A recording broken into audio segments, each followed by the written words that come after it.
આગળની કથામાં પાણીની તકલીફ પડી એટલે ભરવાડનો વેશ ધારણ કરી પ્રભુ આવી ગયા અને પાણી બતાવી ગયા.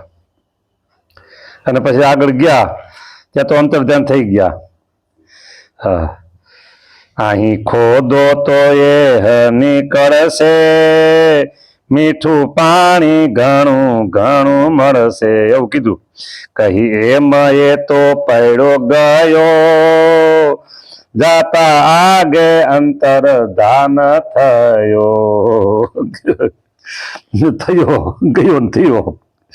સર્વ સંતે વિચાર્યું આમ, કૃપાનાથ તણું એ તો કામ. પછી ત્યાં ખોદીને જોયું જ્યારે, મીઠા જળની જડી વાવ ત્યારે. મીઠું પાણી, બોલો, ઇતિહાસમાં લખાઈ ગયું, કાલ્પનિક નથી. ઇતિહાસમાં લખાઈ ગયું ભાઈ, ઇતિહાસમાં લખાઈ ગયો. હા, જોરદાર પ્રસંગ બની ગયો મૂળી મંદિરનો. હા, આજે તમે ગમે તેવો કળિયુગ કયો, કોઈ કે ઘોર કળિયુગ, કોઈ કે હરાળ કળિયુગ, કોઈ કે કળિયુગ છે, કોઈ કે કળિયુગનો અંત આવી ગયો છે, જે કેવું હોય તે કયો. પણ મારો વાલો આ સમયમાં પ્રગટ ને પ્રગટ છે. એમાં ફેર નહીં, પ્રગટ જ છે. ભક્તોના કામ કરે છે. હા, ભક્તોના કામ જરૂર કરે છે પ્રભુ, જરૂર એટલે જરૂર કરે છે. હા,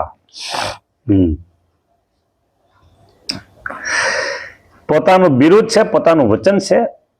હું આ સત્સંગમાં કાયમ માટે પ્રગટપણે વિચરણ કરીશ અને જ્યારે જ્યારે જેને જરૂર પડશે ત્યારે હું સહાય પણ કરીશ.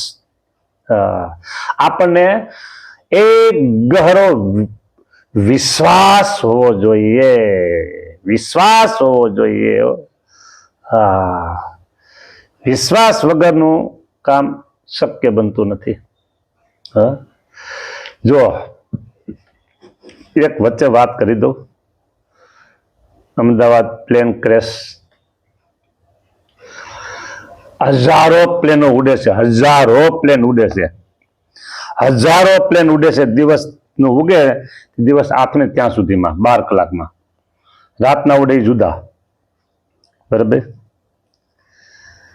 આ પ્લેન ક્રેશ થયું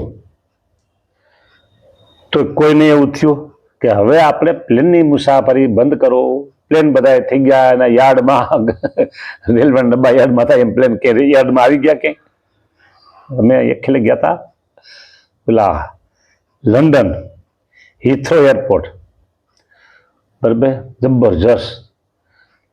અને સમય એવો હતો, સમય એટલે સ્થળ, તો પ્લેન બધા દેખાતા હતા. ઓલા આકાશમાં ટીડડા ઉડતા હોય ને, ટીડડા, બરાબર, ટીડડા ઉડતા હોય એમ પ્લેન. ઓહો ઉડે એમ. અને પ્લેન પડ્યા તે એટલે ઓહો નજર ન નાખવી પડે. જાણે સાયકલ નો સ્ટોર હોય ને એમ પ્લેન પડ્યા હતા એટલે પાર્કિંગમાં હતા. બધાને અચળ ભરોસો છે પાયલોટ ઉપર, બધાને અચળ વિશ્વાસ છે પ્લેન ઉપર કે આપણા પ્લેનમાં કાંઈ થવું નથી. આપણા પ્લેનમાં કાંઈ થવું નથી. આ નજરે પ્રસંગ બધા જોયો, જાણ્યો, માણ્યો, અનુભવ્યો આખી દુનિયાએ, તોય બધાને અચળ ભરોસો છે. હા, વિશ્વાસ છે, બરાબર. એ પ્લેન તો ગમે તે થયું હોય, કેમ થયું નથી, પણ આ પ્લેનમાં કાંઈ થવું નથી, આપણા પ્લેનમાં કાંઈ થવું નથી એમ માનીને બધા એ પ્લેનની મુસાફરી કરે છે. ભરોસો છે ને. એમ આજે આ ઘોર કળિયુગમાં ભગવાન ઉપર જે ભરોસો રાખે છે, ભગવાન ઉપર જે વિશ્વાસ રાખે છે, એના કામ મારો વાલો કરે છે રે. તેના કામ કરે છે રે મારો વાલો, તેના કામ કરે છે રે.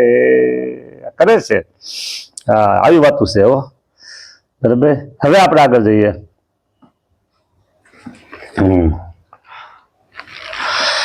ખોદીને જોયું તે તો મીઠા જળની જડી વાવ.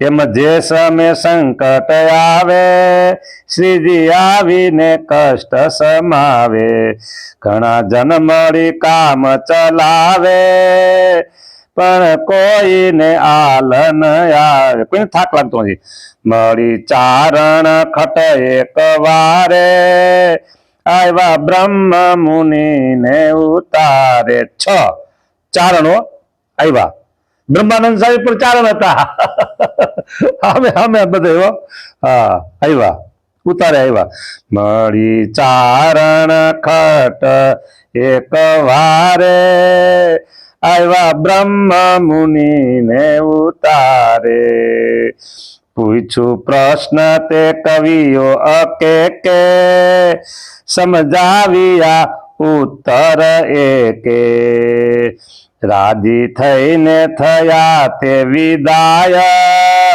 તેમાં શ્રી હરિની જ સહાય 6 જણા એક એક પ્રશ્ન પૂછ્યો અને બ્રહ્માંડ સમય એક જ સવૈયામાં ઉત્તર આપી દીધો 6 ના હા એ પણ શ્રી હરિની જ સહાય પ્રશ્ન ઉત્તરની ચતુરાય કહું સાંભળો વાઘજીભાઈ સાંભળો કે જો એ પ્રશ્નોત્તર સવૈયો શું છે પેલા હું બોલી જઈશ અને આ કથા સવૈયામાં જ પૂરી થશે કારણ એમાં એટલું બધું સમજાવવાનું આવશે કોણ સૂતા શુભ સાગરની પછી બધું સમજાવીશ કોણ સૂતા શુભ સાગરની કહી વાસ વસે જીવ અંતર જામી તીર્થ કારણ જાવું ન જાવું ગોપપતિ કોણ ગોકુળ ગામી કોણ કહો અતિ સતીને અતિ વલ્લભ કોણ કરે જનને નિષ્કામી પ્રશ્ન સુણી મુનિ બ્રહ્મ કહે શુભ ઉત્તર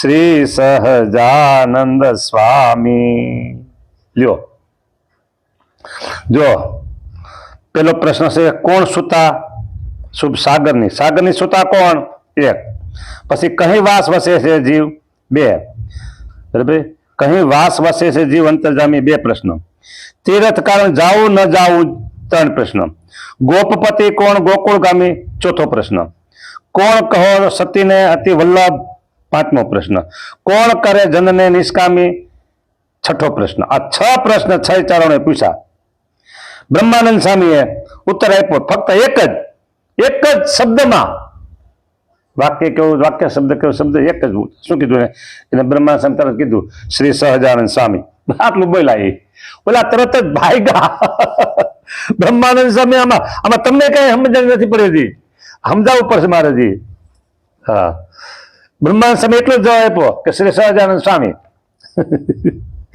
પેલા બધા હાલતા થઈ ગયા હા હવે સાંભળો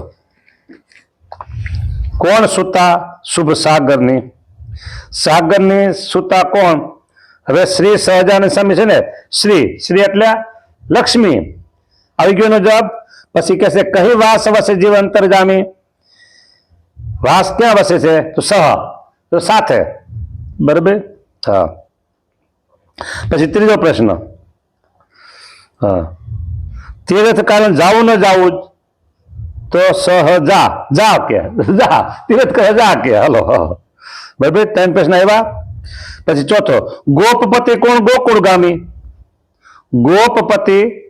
ગોકુળગામી ગોકુળના રાજા કોણ હતા તો નંદ સહજાનંદ આવ્યું ગજબની વાત છે કોણ કહો સતીને અતિ વલ્લભ એટલે સ્વામી અતિ વલ્લભ સ્વામી એટલે પતિ હા વલ્લભ એટલે વાલા બરાબર કોણ કરે જનને નિષ્કામી તો પછી આખો શબ્દ સહજાનંદ સ્વામી લ્યો સહજાનંદ સ્વામી કે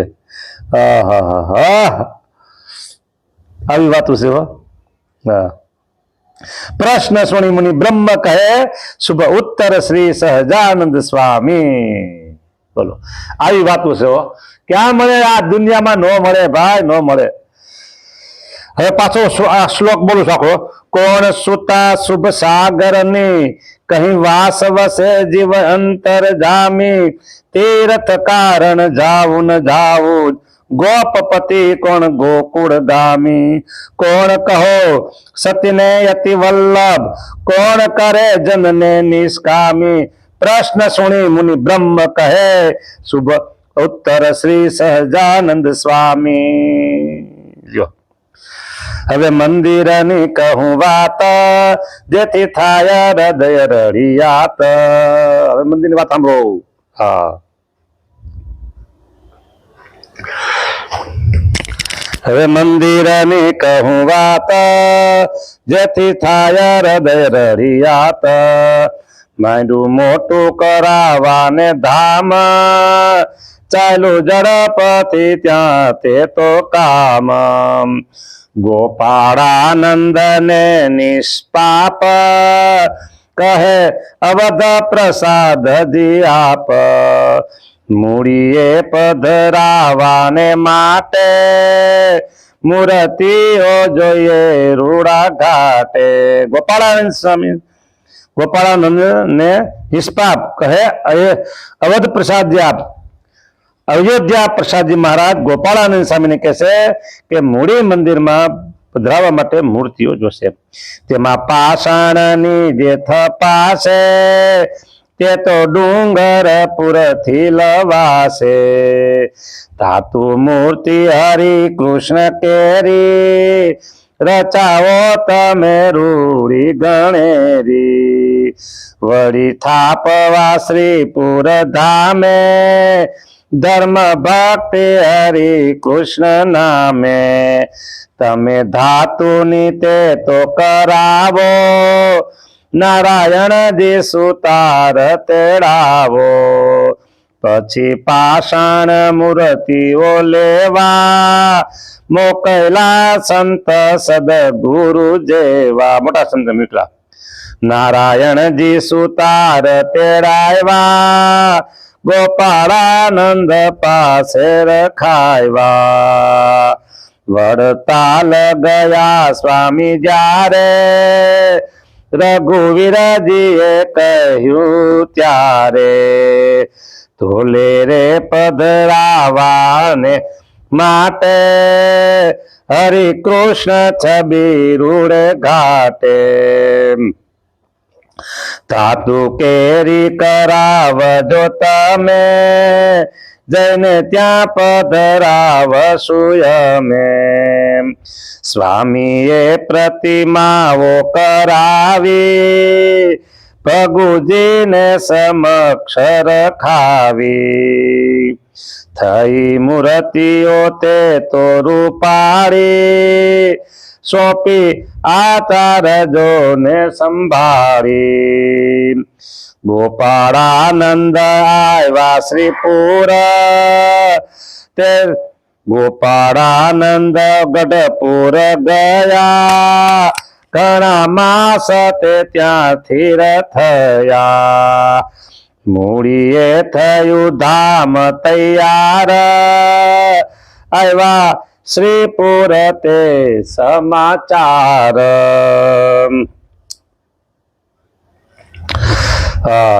તૈયાર થઈ ગયું મંદિર ને અમદાવાદ સમાચાર આવી ગયા. ચાલો મહારાજજી પધારો હવે મૂર્તિ પ્રતિષ્ઠા માટે કે.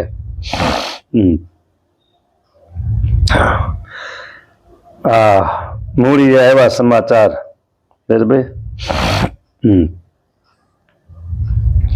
મૂડીએ થયું ધામ તૈયાર, આવ્યા શ્રીપુર તે સમાચાર. મૂર્તિઓ લઈ ડુંગર પુરથી, આવ્યા સંત રાજી થઈ ઉરથી. અયોધ્યા પ્રસાદે જોવરાવ્યો, મુહૂર્ત મહાસુદી પાંચમે આવ્યું. સાલ 88 આતણી સારી, મૂડીએ પ્રતિષ્ઠા નિરધારી. 88ની સાલ, બરાબર.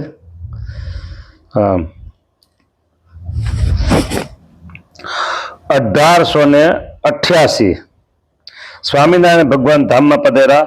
1886 જેઠ સુધી દશમ, અને આ છે 1889, 1887 ને પછી 1886 માં પધાર્યા.